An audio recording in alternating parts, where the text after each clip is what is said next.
I think you're gonna like this lesson. I assume you've heard a lot of this vocabulary before, but I reckon maybe you haven't used all of it. In that case, I guess you may need to grab a notebook. Welcome to another Happy English podcast coming to you from New York City. And here's your English teacher, Michael. All right, thank you, John, and thanks, everyone. It's Michael here from Happy English, and I help people speak English better. And this is Happy English Podcast, episode 835. All the ways we can think.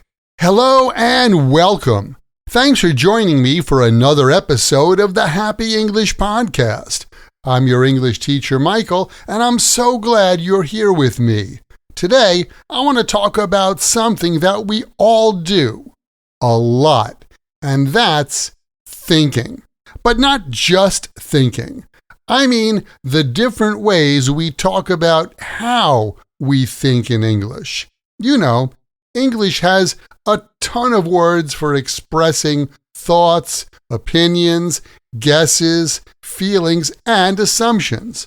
So today, we're going to break those down in a fun, simple way so you can use them in your own English conversations. Let's kick things off with the most common one. Think. You've probably heard this a million times. I think it's going to rain. She thinks the movie was boring. When we use think, we're usually giving our opinion. It's kind of neutral. You've got a little information, maybe a feeling, and you're forming an idea. Like, I think I'll stay home tonight. Jim thinks we should take Route 8 instead of the highway. You've considered something, and you use think to show where you've landed. Now, if you want to take it a little deeper, more emotional, more personal, you can use believe. Believe is stronger than think. It's not just in your head, it's in your heart too. Like when you get serious in the office. I believe we should tell Jack the truth about his performance at work. Or, I've done some research and I believe this strategy will work well. And did you know our friend Dora believes aliens are controlling the government? Okay, Dora. Next up, let's talk about guess. Now, guess is the total opposite of believe. When you guess, you don't have much info. You're kind of like throwing a dart in the dark and hoping for the best. Like, I didn't study for the test, so I just guessed most of the answers. Or, after a job interview, your friend Eddie says, the company never called after the interview. I guess I didn't get the job. I think he made a good guess there. How old is Jack? I guess he's around 40, but I'm not sure.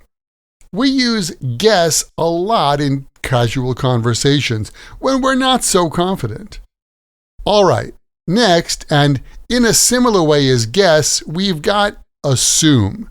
This one's a little tricky. When you assume something, you're accepting that thing as true, even though you really don't know for sure. Like when your friend says he struck out with the woman at his workplace, you can tell him, you shouldn't assume she's not interested. Maybe she's just shy. When we went out for dinner last week, I assumed the restaurant was still open, but it closed early. Be careful with assume. People don't always like it when you assume something about them. Like you invited some friends to go to the park, and one of them, Karen, didn't reply to your invite. But then she showed up and you say, I assumed you weren't coming, so I'm surprised to see you. And then she says, didn't you read my reply? Oops. Now, there's a more formal cousin of assume, and that's presume. Presume sounds a little more educated, a little more businesslike.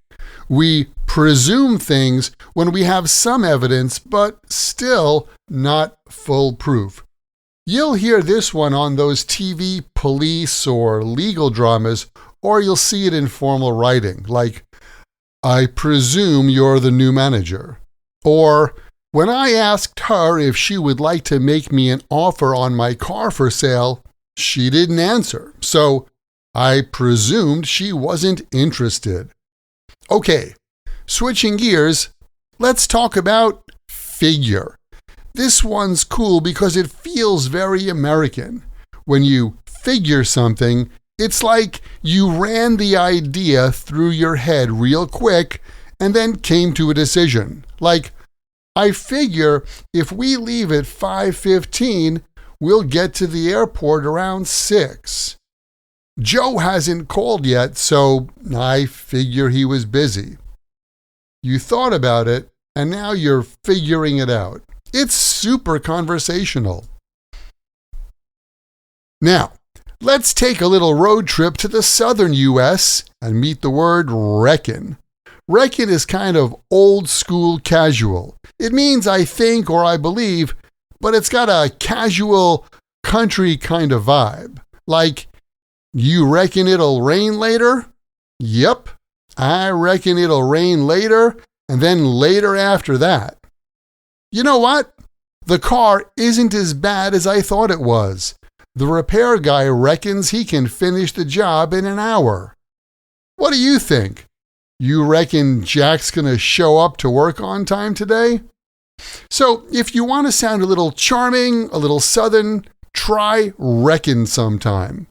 So yeah, that's a lot of different ways to think in English. And keep in mind, the best way to remember English like this, and any other word or phrase in English, is to take that word or phrase, write it in a sentence that's true for you or true in your world, and then memorize your sentences. Hey, do you want to get more practice using your English? Then you should join my Podcast Learners Study Group. There, you can make new friends. Join us for live group lessons every week where we practice these podcast lessons together. Plus, you get access to the PDF transcript and audio download for every Happy English podcast in the past and in the future. And on top of that, each episode has exercises where you can practice this English point with speaking and writing checked by me. To learn more, just visit myhappyenglish.com and choose podcast lesson 835. Remember, learning another language is not easy, but it's not impossible. And I'm here to help you on your journey. This podcast was brought to you by Happy English. Please visit myhappyenglish.com. Show your support for Happy English by leaving us a review. Get English, get happy, Happy English.